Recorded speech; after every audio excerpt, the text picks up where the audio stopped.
Welcome to the Aro Benaiah Show, where we spotlight the stories, strategy, and mindsets that drive blue collars entrepreneurs, handsome business leaders.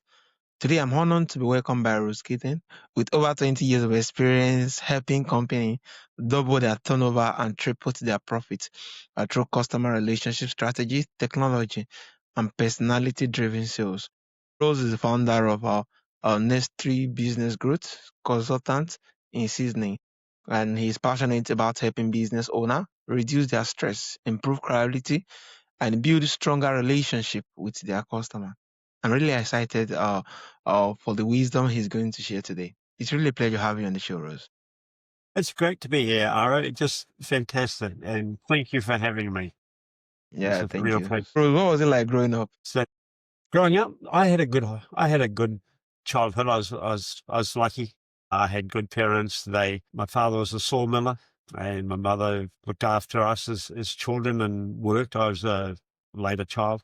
But mine growing up I have fond memories of it. We had played outside all the time. We used to sort of go out in the morning and come home in the afternoon, come home for food and go out and play again. And we'd play all sorts of games in the garden. And I lived in a rural community, so I had the benefit of going and working on farms as a young boy. We moved when I was about 13 in my early teenage years. We moved towards what was known then as a city. It's still quite small compared to other ones, but we called it the city. And I grew up there and kept on going and working my school holidays. I used to work on farms and things like that. But I used to play sports. I used to love anything that involved running, long Wow, distance, cross country running.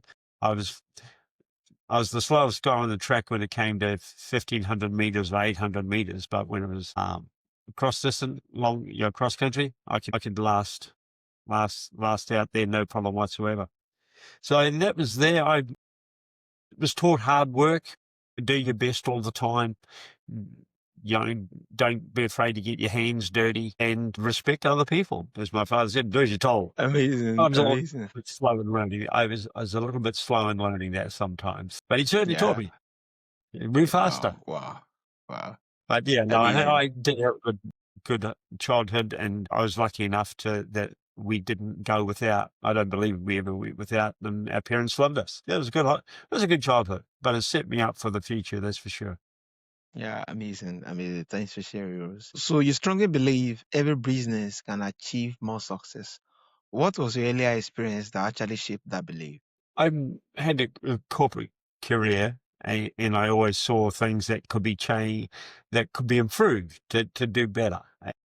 That was in my nature. By nature, I'm a troubleshooter. If can see something that can be improved or something's broken, I like to try and fix it if I can. But when I was in troubleshooting roles, particularly in the early 2000s when I first set up my business, and just before that, I'd see businesses and they could do it, but they were so focused on doing what they were in, they couldn't make themselves see the bigger picture. And I think even as business owners, we all face that issue. We can help other people with their problems, but when it comes to us, it's really hard to look at ourselves objectively and stop and pause. And it's that stopping and pausing that they do. So one of the best stories was the ones I like to talk about, is a young woman who had a dog grooming business, and you wouldn't think it was a dog grooming there, but it was a very good business. They were struggling; it wasn't quite going right.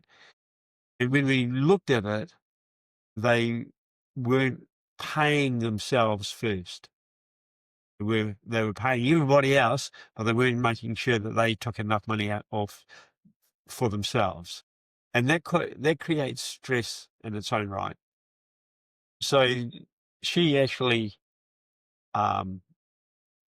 did that. We worked out that they could do that, and once that happened, they were able to focus on what the things that needed to be changed, and from there, she adapted, and the business grew. And in 12 months, she had doubled her turnover and tripled her profits. So it was a very good story from there. So many business owner work extremely hard but stay stuck. Why do you think this happens so often? Because they're working so hard and they don't take that break and take time out once a week. What I used to do when I first started the business with my wife, I used to sit down with her on a Friday afternoon and I'd have a meeting. This is what we did this week. This is what we did that I'm going to do next week. And I was reporting to her like a fellow business partner. And that made me accountable for doing what I was doing. It made me look at what I had been doing, what had worked, what hadn't worked. But the other part of it is taking time to plan. People hate the word business planning, but what's your goal? And that's the easiest thing. Why do you really do this? Is it because I want to put a roof and home over my children? Yes, that's what I want. So that's fine. So what do you need to do that? And often that invokes the figure, well, I need to earn this much money. Fantastic. Are you earning that? Yes or no? And if it's yes, great. But would you like to have it change your lifestyle? If you earn more, what would that do? And what I find is people say, well, yes, I'd like to change my lifestyle so we could go on, have holidays. I could take time off. How can I do that? And that's where, by setting a goal, okay, well, what would you do if that was the case? What was the goal that you would like to achieve to enable that to occur? And all of a sudden you can break that down. Okay, it, you know, I want to get 15, 20% more income this year than I did last year. Great. Now, how do we we're going to do that? Where's it coming from? And once you've got a goal like that, you can break it down into months, quarters, months, and weeks. And you can even go daily if you want, if you need to really, if you short-term goal that you want to achieve, say in the next quarter, okay, you might break that down into weekly or daily goals to some degree. But most people get overwhelmed. But if you have that quarterly goal and monthly goal, that's the best thing. And once you've got that, then you should say, well, what do you need to achieve that? And you can it's just taking that time to break it down. I find a whiteboard is a very useful tool. I've got one just to my right here in my Wow. office. I say that I've got a small brain and it expands my mind because I can write and I can wipe out Yeah. and use flip charts. But that's how I suggest that people do it. Write down what the goal is. If you don't write it down, you're not committed to it because you can change it. You say, oh no, it's this. Write it down. And if that's not the right goal for you, write it down until you have got the right goal. And that makes a huge difference because it's like signing your name. If you write it down and sign your name underneath in the date, and you have a date by when, you've got to have a by when date to achieve a goal. Otherwise, it's always going to be down the line. Amazing. You do that, Amazing. you commit it. So that's how I suggest people do it. It's really easy for me and you to say, stop, pause, take time. But you can make life so much better by doing that because you're focused. You've got something, you know that this is working, this is achieving, or I need to change something, or I need to slightly change course. Because if you set a goal, it's not as if it's set hard, fast, and stone.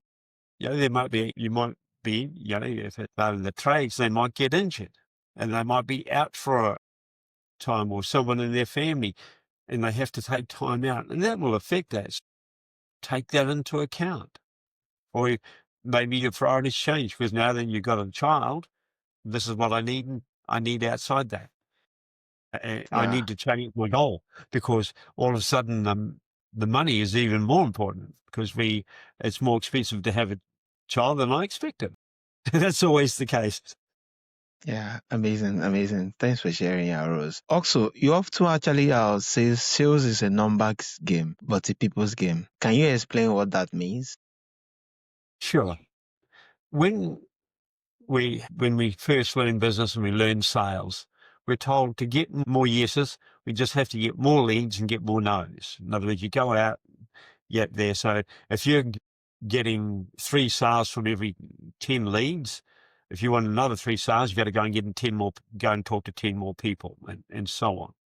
And that's the numbers game. And really, there's 7 people that you haven't got. Why haven't you got those people? And that is the real crux of the matter. You're turning business away, because if they're not buying, if you are getting 3 out of 10 people to buy from you and they're genuinely interested in buying your product and service, they don't buy for you, where are they going to go? Where are they going to get that product and service from? They're going to go to your competitor. And so you're giving your competitors 7 out of every 10 leads because you're not converting them. You're saying, well, I can only convert 3 out of 10. Well, maybe there's a better way. And this is where the personality science comes in. And I use these cards. It's by Codebreaker Global and Codebreaker Technologies. Yeah. And it's called Bank. Okay, I don't know whether you've come across it before. It's personality system. It's the only one that's been scientifically validated in the world, as far as I'm aware, that to accurately predict a person's buyer and buy-in behavior in less than 90 seconds. Because I can send it online and they read the values on these cards and then they sort it into an order. So, for example, that's my personality code. Cards at the same time and show it online. There we go. Yeah. Knowledge, action, nurturing, and blueprint. In other words, I don't really like doing the details, but I like research technology, and the big picture. But don't give me the detail. Give me the Yeah. big. Yeah.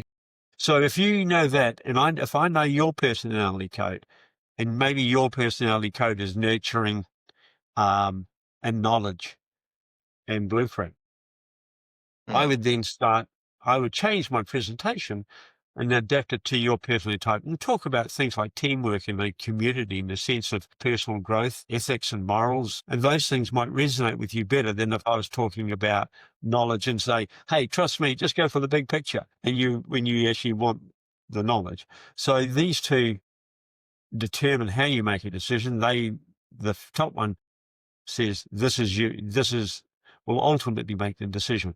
And the last one is the one that I least like detail. So that takes that. And by knowing that, all of a sudden, you're converting more people out of your leads. So not only are you closing more sales, you're able to do it faster because people are connecting with you better. And therefore, they will say yes faster. You're getting money into your bank account quicker. You're building stronger relationships because you're connecting with them, you understand them, and they appreciate that you understand them and they understand you better. So you're building stronger relationships, so you're more likely to have them as repeat customers. Your marketing is going to be working better because you're converting more leads. Instead of converting 3 out of 10 for, say, $200 of advertising on Facebook, for example, you're converting 6 out of 10. All of a sudden, you've doubled your number of leads and you've doubled the return on investment out of your marketing costs. So, and if you use that in your social media and writing your social media posts that appeal to the different personality types deliberately, then your social media will work better for you as well. And therefore you will get more leads. So that's why I say sales is not a numbers game. Sales is a people game. Get to know the people. And in your organization, if you have a team, people, they like to be told things in a different way. The instruction, you're teaching people how to do the trades. Some people just give me the sense of how to do it and I'll figure out the details. Others need that step-by-step process. They need the systems and show me the processes. They need all that detail. So that's why it can help you with your team, communicating with your team. And if you do that, you're more likely to keep the team member as part of the organization. So you're reducing your hiring costs and you're getting them you're getting them more engaged. So they're going to be more productive for you. So it has a huge consequence just by knowing somebody's personality and taking the time to do it. And this Yeah. research goes back Yeah. saying that 18% of people will say no to you if you don't align your personality with theirs. But 82%, 3 times as many people will say yes if you align your personality with them when you're doing sales and trying Yeah. to work with them. Yeah, this is really, really amazing. I think it's the fact that you just make reference of it's not a number game, but uh, people's game owing to personality. People are different and people have different way of arriving at the decision they make. And you tailoring your presentations owing to their personality is very, very key. Especially, it just don't know me that a particular training I had of lately that there are some persons when they actually reach out, all they want, they don't want much details. They just want little basis and then they'll make their decision. So they wouldn't want a whole lot of presentations here and there. No, no, no. While there No, are some no. others, they want to devour every and every single material that they can lay hands on before they make their decisions. And this just speaks volume that it's not about getting a whole lot of leads. It's about the quality of lead you're able to convert owing to the fact that you understood their personality. And this is really, really amazing. Yeah. So how can small business identify their most loyal customer and why does it matter? Well, your most loyal customers are going cheaper. It's 5 to 7 times more expensive to go and get a new customer because you got to buy them. But with your existing customers, you know how to contact them really effectively, and you're only strengthening the relationship for them. You've just got to give them something to buy again. Like if you're in the trades, plumbers can have all sorts of different services they can offer in addition to fixing the leak. Let me check something else, or are you looking to put in a watering system, or particularly if people are doing a lot of landscaping and things like that. So they can add value. Our electricians can do the same. All the trades can offer different things, but they are easier to convert. So you get more money. So you're not you're just getting them to say yes again. Once people have paid Yeah. you, and they're happy with your service. But one of the most loyal customers are those who complain. You want people to complain because 9 out of 10 people do not complain. They go away and give you a bad review somewhere. But if the 10th person comes back and complains to you, all of a sudden you've got an opportunity to put it right. That is a really important thing. They're loyal to their set. They say, hey, you can put it right. Some customers still might not come back, but if they complain, at least you've got the opportunity to fix something that you might not have realized was broken. And I did that with my corporate career. There was two people complained.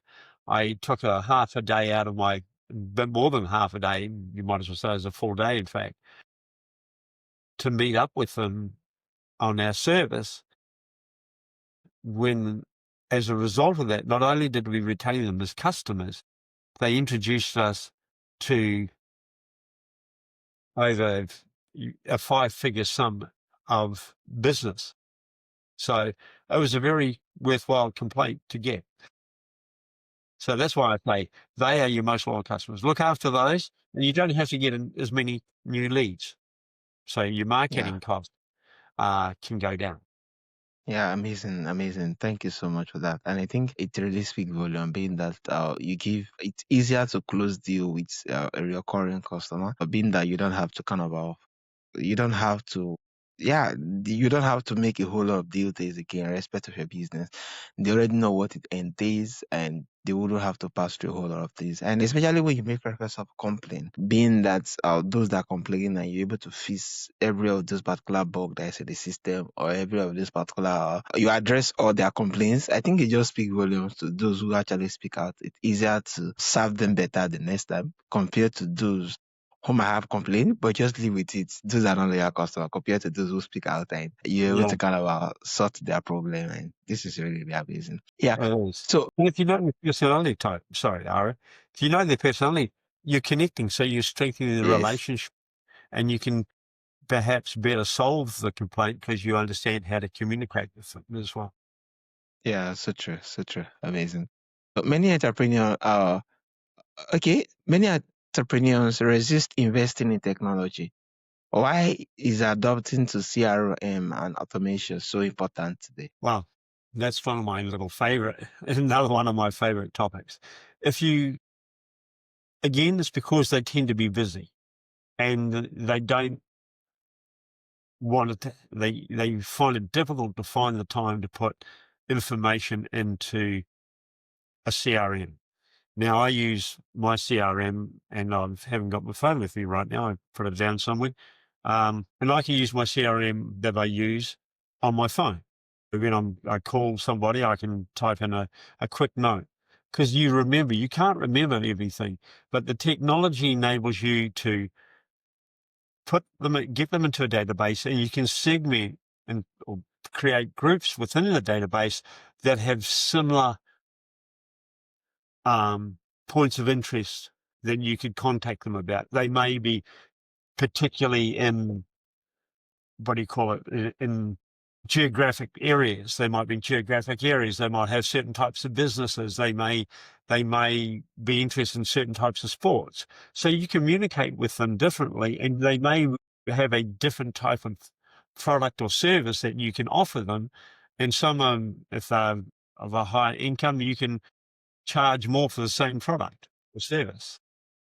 But if you can't do that, you're doing everything one by one. You can communicate with them using the email marketing that comes out of there. You can if you've got a team, you can get them to be calling those people on a regular cycle.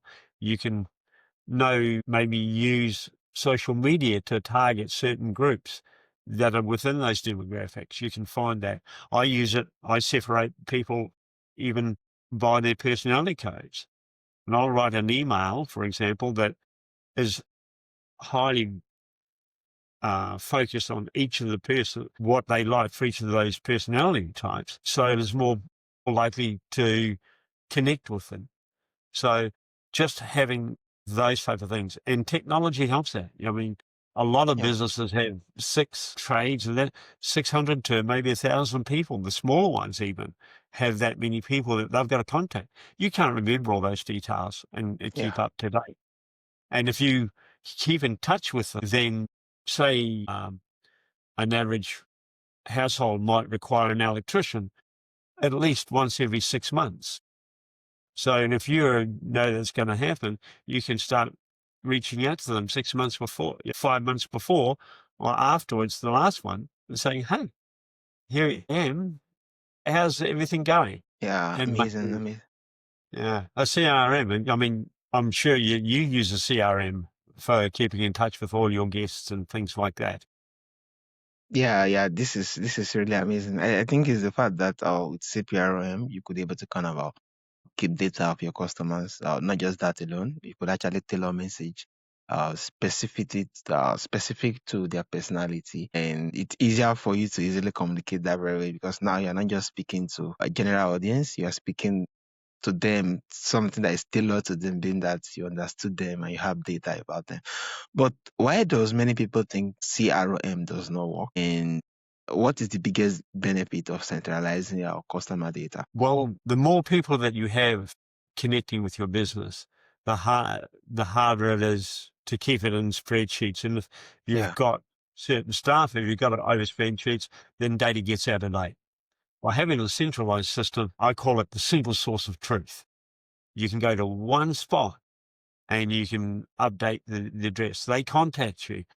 They update the information. They don't have to.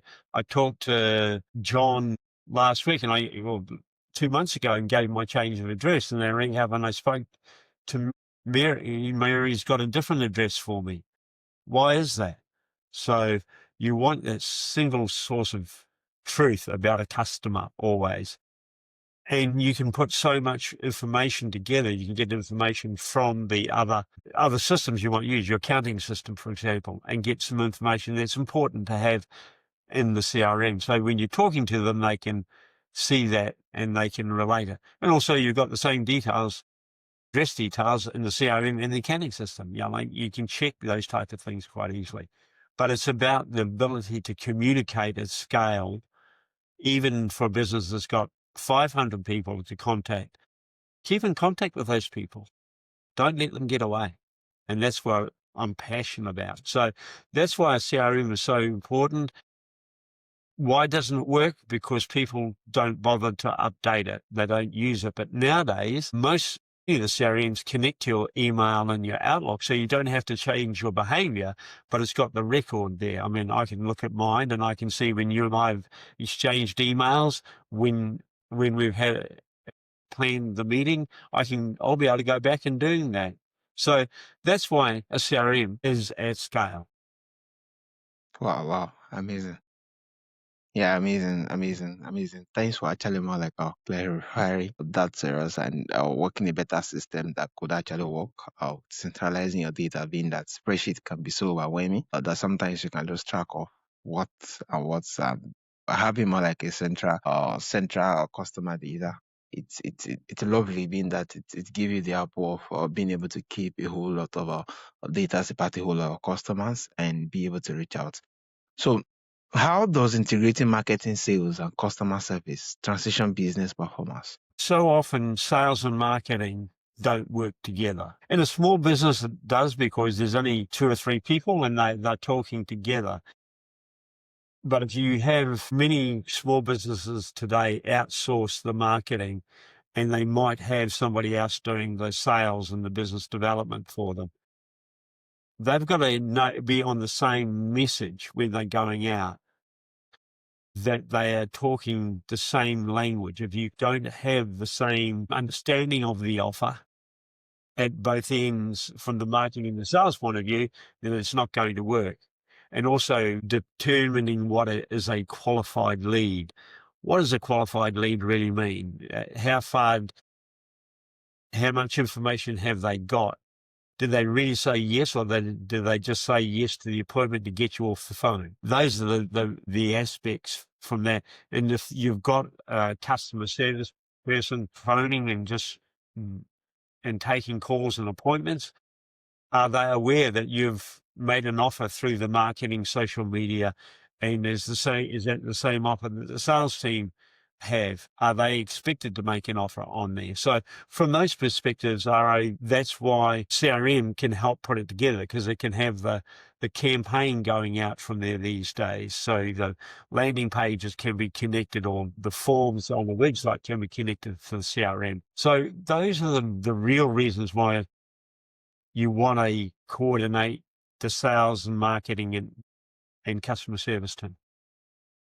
Oh, wow, amazing, amazing. I think when you just make reference about the quality of the leads, I think it just speaks volumes to. Sometimes some persons might actually more like be doing their marketing, but doing their sales, but still, the lead is not that very perfect. It does not speak volumes to the customer. It does not. It does not speak clarity in terms of it to the customer, and especially when you make reference of the fact that marketing sometimes they might have different messaging from or that of sales. I think having more like a similar voice, which tend towards the lead, it's very, very key in actually more like growing the revenue and everything, the business and things. And yeah, this is really amazing. So, what are the top mistake business make in customer retention? The really top mistake they do is they don't keep in contact. They get bored. 92% of salespeople give up following up a lead after 4 contacts. Hmm. Yet 80% of people buy after the 5th contact. So the salesperson has given up on the point number 4. Now, the person is nearly ready to buy, and the salesperson walks away. But if they just go that 5th time, then they're a lot closer to making a sale, because people are buying between 5 and 12. And online, my reading of a Google research was it's even up to 17 touches. And it doesn't mean 17 emails or 17 phone calls. It means touches. Might be social media. They're seeing your social media somewhere. They're seeing an email. They're seeing an SMS. They're hearing your voice. They're seeing your brand on your vehicle driving down the street. It might be any combinations, but they are told that's a touch. A lot of people think I've got to make 12 phone calls. No, you don't have to make 12 phone calls, but you might want to send an email and an SMS and those type of things, and make sure you're putting up your social media posts. That's the key thing, and they don't keep in contact on a long-term basis. Some businesses, the people will only buy from you once a year. But if you've got, say, 50% of your database bought in the first 6 months of this year, they're going to be likely to buy again in the first 6 months next year. So you should be contacting them, start contacting them now with some offers, not just general stuff. As you come up to each month, maybe making some offers or making them aware of offers or educating them about something new about whatever it is you do. Yeah, amazing. Thanks a whole lot for that. And I think when you just make reference of they don't keep contact, it just don't mean that sometimes it's yeah, it may look a bit boring. Trying to keep contact every now and then. And I think we need this kind of message every now and then just to remind us that yeah, reaching out to the customer should be more like a stuff, something that every business owner needs to revisit every now and actually reach out to their customers, either through consistent posting on their various social media just to create engagement, or more like through the email, just the way you make reference of it, just to keep in touch. And because sometimes customer can easily lose track of what your service is or what your product is all about, except they have seen it at various places where they actually either where they are being entertained or they are a message box or anything at all. But at least let them just see on the radar that that's client, that business is still existing. And Yeah. I think this is really, really lovely. So what are your 5 simple keys a business needs to achieve success? The simple ones are set a goal, set a date for the goal, maintain a customer relationship system of some kind. They're out there, they're relatively cheap these days, and they're an investment, not a cost. They're an investment. B, reach out to your customers on a pattern that works for your business. If you're only like a mortgage broker, for example, they need to be in contact lightly for the first 18 months or 14 months. Then within a year of the mortgage coming up for renewal, they should be there more frequently. But if they don't, having a contact strategy of doing that, and be mindful and respect them as people, treat them as people. That is a really key thing, because if you look after them and talk to them, you can they will respect you and say, I like that person, and they'll come back to you. Listen to them and what's important to them. Always listen to what's in it for me from their perspective, not one Yeah, that's in it for you yeah, as the business owner. yeah, You help them. Just yesterday, I advised a client that they were better off if they went with a competitor, because that competitor, regarding a CRM, actually had a better range of services for their needs right now. I could have maybe convinced them to use the one that I work with, but it wasn't the right thing to do. As a business advisor, that platform was the best platform. So tell them, look, this is not the right platform for you. And they will respect you more for yeah, doing that than forcing or convincing them to come across it and find that that's not what they really want, or what doesn't do what we both knew that it wouldn't do for them.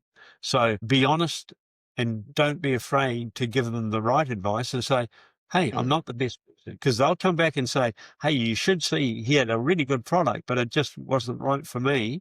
But I reckon you should go and see Aro or Ross or whoever. oh, wow, this is really amazing, and I think it's very, very key. Being that look at what is in for the customer from their perspective, not just from those. Because sometimes, as a business owner, you can be so overwhelmed with what is in for me, and not stepping back to actually more like sit at the position of the customer to think, what would the customer think is in for him? And I think it's really a lovely way of actually more like stepping out of business and looking at this from a customer view. What can we do different that will benefit the customer even better? And I think those are keys you just said, which is more like set your goals, set a date for the goals. Yeah, reach out to the customer, maintain a relationship. And I think it's very, very key, especially in this day and time where social media is coming into being. We have to keep reminding our customer again and again that we are still business. Yeah, this is So really, really right. amazing. Yeah. So for blue collar entrepreneurs who rely heavily on referrals, how can they strengthen their ongoing customer relationship? Well, the key thing is one, always thank the person who gave you the referral. Mm, Find some way to thank them. Send them an email, send them a letter, give them a handwritten card, just a little card saying, thank you so much. I really appreciate it. That's the first thing. And with the referrals, honor the introduction by letting the person know that where you got the lead from and that you appreciate that somebody get that person introduce you to them, because that is one of the best leads you can get is a referral from somebody else. And you treat them like gold. You treat them like they are a really important customer, because your reputation is not on the line just for you with them. It's on the line with the person who introduced you to them. And if you do a good job with both will introduce you to other people. So you're expanding, always look at it from there. And that's what people don't see with networking. When they go to a networking event, they're looking to see who will buy their product in the room. You're not trying to, a good idea is not to see who could buy your product in the room. Who could they refer you to? Remember now with social media, many people have more than 500 people that they could introduce you to. I'd rather be introduced to 300 people or 200 people than just one person. So don't go try and sell to the person in the room. Get to know them, build a relationship, and maybe you'll get referrals to the people behind them. yeah, amazing. Thank you so much, Rose. It really be a pleasant conversation. Thank you for your load of wisdom. It's really amazing. So Rose, how can my audience reach out to you? How can they connect with you? How can they do business with you? And what is the best platform to do this? Best platform is LinkedIn. Best of my knowledge, there's only 3 of us, I think, with the name Ross Keating on LinkedIn, and there's only one of them looks like me. Yeah, yeah, thank you. I'm the only one that looks like me. But Yeah, I'm fairly visible on LinkedIn. So please reach out. I'd love you to reach out, and if I can give you some insights and ideas on how to achieve your goals, I'd be more than welcome to delighted to do that. So reach out on LinkedIn. Would love to do that with. yeah, thank you so much. And if they want to do a personality and find out what their personality is, I can give them a link and they get a free report worth $99. They get a free complimentary report about their personality type. Thank you, Rose. It's really been amazing. So, what will be your final advice to entrepreneurs out there who are still struggling with sales, who are just starting out or figuring out their way? So, what will be your final advice to them? My final advice is set your goals, write it down, and break it down to quarterly and monthly and weekly. But take time to plan at least 90 days in advance of how you're going to do your marketing. As soon as you can, get somebody to do the stuff that you don't like doing. If you don't like doing social media, get somebody to do it for you. Make the investment. Thank you so much. Thank you for sharing your such practical and powerful insights, your approach to understanding people, building stronger customer relationship, and leveraging technology is something every business owner can learn from. For our listener, you can actually connect with Rose and even take a free personality or profile assessment using the link that is going to be on the show notes. As always, thank you for joining us on the Aro Benaiah Show. If you enjoyed this episode, share with someone who needs clarity in their business journey. Until next time, keep building, keep learning, and keep moving forward. Once again, it's really, really a pleasure having you on the show, Rose. It was my pleasure to be here and honor. Thank you very much. Yeah, thank you so much.